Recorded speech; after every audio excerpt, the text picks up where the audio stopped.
Brought to you by V-Guard, co-powered by Sensodyne and Vimal. పలుకులలో కేసరి. Associate sponsor Ultratech Cement.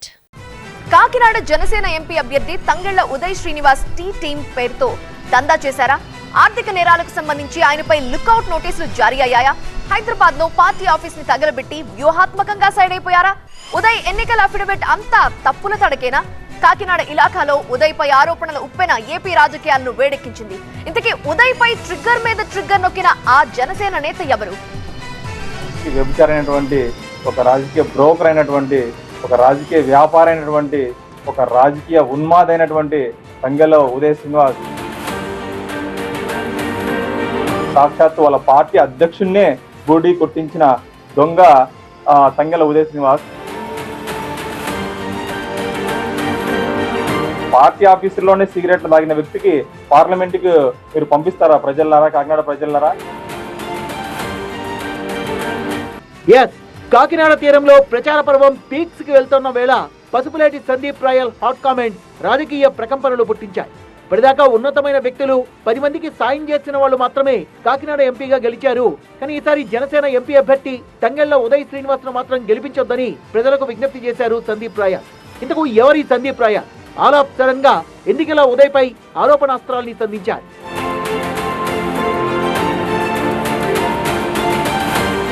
Sandeep royal Anantapuram జిల్లా వాసి. మంగళగిరిలోని జనసేన పార్టీ కార్యాలయంలో ఇన్ఛార్జిగా వ్యవహరించారు. తనలా పార్టీ కోసం కష్టపడ్డ వారికి కాకుండా తంగెళ్ల ఉదయ్ కి సీట్ ఇవ్వడాన్ని తట్టుకోలేకపోతున్నారు సందీప్. అందుకే ఆయన ఓటమిని బలంగా కోరుకుంటున్నారు. అంతేకాదు ఉదయ్ చీటింగ్ బ్యాక్గ్రౌండ్ ని కాకినాడ వేదికగా వెల్లడించారు. 3000 లేఅవుట్లు టీ టైం ఉన్నాయి, 20,000 మందికి ఉపాధి కల్పించినాడు, ఎంతో మందికి న్యాయం చేశాడు అంటున్నారు. 9 కోట్లు టర్న్ ఓవర్ కూడా నెలకు జరుగుతుంది అంటున్నాడు. మనం మేము సూటిగా ప్రశ్నిస్తున్నాం, నెలకు నిజంగా 9 కోట్లు టర్న్ ఓవర్ జరుగుతుంటే సంవత్సరానికి 108 కోట్లు వాళ్ళు మొత్తం మనీ అంతా ఉండాలి. దానికి జిఎస్టీలు కట్టారా, ట్యాక్సులు కట్టారా?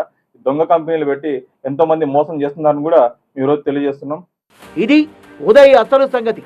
ఇక్కడితో ఆగలేదు సందీప్. హైదరాబాద్ లో పార్టీ ఆఫీస్ ను తగలబెట్టిన మ్యాటర్ ని కూడా రివీల్ చేశారు. ఒకప్పుడు హైదరాబాద్ సెంట్రల్ ఆఫీస్ ఉండేది, అక్కడున్న ప్రధాన కార్యాలయాన్ని తగలబెట్టిన దుర్మార్గుడు కూడా తంగెళ్ల శ్రీనివాస్ అనేది కూడా మేము ఈరోజు తెలియజేస్తున్నాం. ఎందుకంటే వాటి మీద మాకు పూర్తి ఆధారాలు ఉన్నాయి. ఆ రోజు మేము పవన్ కళ్యాణ్ గారికి చూపిస్తామంటే కొన్ని సందర్భాల్లో ఆయనకి మాకు కొంచెం విభేదాలు రావడం వల్ల మా దారి మేము చూసుకొని వచ్చింది. అంటే సాక్షాత్తు పార్టీలో చోటు ఇచ్చిన పార్టీ కార్యాలయాన్ని తగలబెట్టిన దౌర్భాగ్యుడు తంగెళ్ల శ్రీనివాస్ అని కూడా మేము చెప్తున్నాం. ఉదయ్ పై దుబాయ్ లో కేసులు కూడా ఉన్నాయన్న సందీప్ ఆయన చీటింగ్ మెంటాలిటీని ఎప్పుడో గ్రహించా, కానీ పవన్ పసిగట్టలేకపోవడమే తనకు ఆశ్చర్యం కలిగిస్తోందన్న. ఇతని గురించి మీ అందరూ తెలుసు. ఈ రీసెంట్ గా దుబాయ్ లో ఇతని మీద కేసులు కూడా ఉన్నాయి. అంతేకాకుండా బెట్టింగ్ గ్యాంబ్లర్ కూడా. ఇతను ఎప్పుడు నిరంతరం శ్రీలంక, థాయిలాండ్ ఇట్లా తిరిగి చేస్తుండేవాడు తప్ప కానీ ప్రజల్లో ఉన్న నాయకుడు ఏదేం కాదు. నేను ఇంత చిన్న వయసున్న వ్యక్తిని, నేనే ఉదయ్ లాంటి ఒక బ్రోకర్ని నేను పసిగట్టాను. కానీ వాళ్ళ పార్టీ అధ్యక్షుడు పసిగట్టుకోలేక అతనికి టికెట్ ఇచ్చి కాకినాడ ప్రజల మీద రుద్దడం కూడా దౌర్భాగ్యమైన చర్యను కూడా మేము ఈరోజు తెలియజేస్తున్నాం. ఎన్నికలకు 100 రోజుల ముందే ఉదయ్ శ్రీనివాస్ పై వివాదాల తుట్టె కదిలింది. ఆర్థిక నేరస్తులు కూటమిలోనే ఉన్నారని మొదటి నుంచి ఆరోపిస్తున్నారు వైసీపీ నేతలు. ఉదయ్ పై దుబాయ్ పోలీసులు లుకౌట్ నోటీసులు, ఆర్థిక నేరాలని ప్రస్తావిస్తూనే ఉన్నారు. లేటెస్ట్ గా పసుపులేటి సందీప్ కూడా ఉదయ్ పై ఆరోపణలు చేయడం కాకినాడ రాజకీయాల్లో దుమారం రేపింది. ఎవరెన్ని కామెంట్లు, విమర్శలు చేసినా ఉదయ్ ని వెనకేసుకొస్తున్నారు పవన్ కళ్యాణ్. మరి కాకినాడ ప్రజలు ఎలాంటి నిర్ణయం తీసుకుంటారు, ఏ పార్టీ అభ్యర్థిని పార్లమెంటుకు పంపిస్తారు అన్నది ఆసక్తికరంగా మారింది.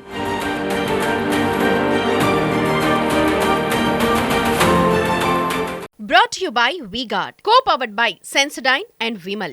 పలుకులలో కేసరి. Associate sponsor Ultratech Cement.